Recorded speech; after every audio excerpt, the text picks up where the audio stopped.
Le passereau même a trouvé une maison, et l'hirondelle un nid pour elle. Psaume 84:3. Vous avez tous vu le passereau rassembler des brindilles de paille ou de foin pour construire son nid. Le nid, une fois terminé, quel repos et quel réconfort pour le passereau. Quelle en est la signification pour nous? Ne nous est-il pas enseigné que notre Dieu, avec soin et patience, rassemble les matériaux en vue de se construire une habitation?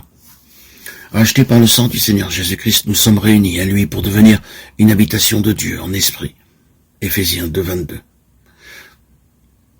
Afin de lui donner consolation, repos et satisfaction. Avant d'être sauvés, nous pensions seulement à ce que nous pourrions obtenir de Dieu. Il nous est montré ici ce que nous pouvons donner à Dieu.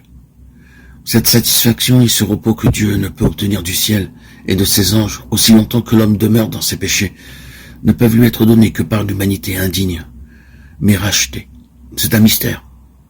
Lorsque vous commencez à comprendre la véritable signification de l'Église, sa grande valeur aux yeux de Dieu, alors ce mystère devient clair pour vous. Nous avons une conception superficielle du mot Église. Nous l'utilisons sans connaître son véritable sens. Beaucoup disent « Le dimanche, aujourd'hui je vais à l'église ».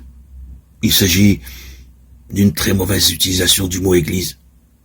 Dans la Bible, celui-ci n'est jamais employé pour désigner une construction terrestre. Vous verrez souvent peint sur des panneaux d'affichage ces mots. Église baptiste, église méthodiste ou église des Indes du Sud. Cependant, on ne devrait jamais utiliser le mot église pour un bâtiment. Recherchez dans toute l'écriture, vous ne rencontrerez jamais le moindre passage où un bâtiment est appelé église. C'est la raison pour laquelle beaucoup ont fait faillite dans la compréhension du mystère céleste de l'Église.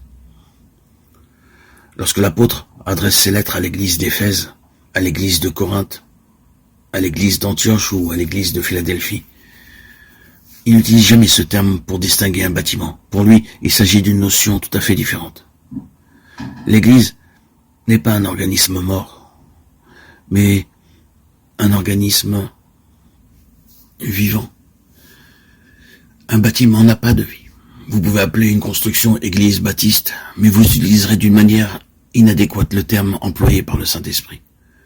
Vous devriez la dénommer bâtiment baptiste, ou salle de réunion, ou chapelle, ou quelque chose de semblable, mais certainement pas église.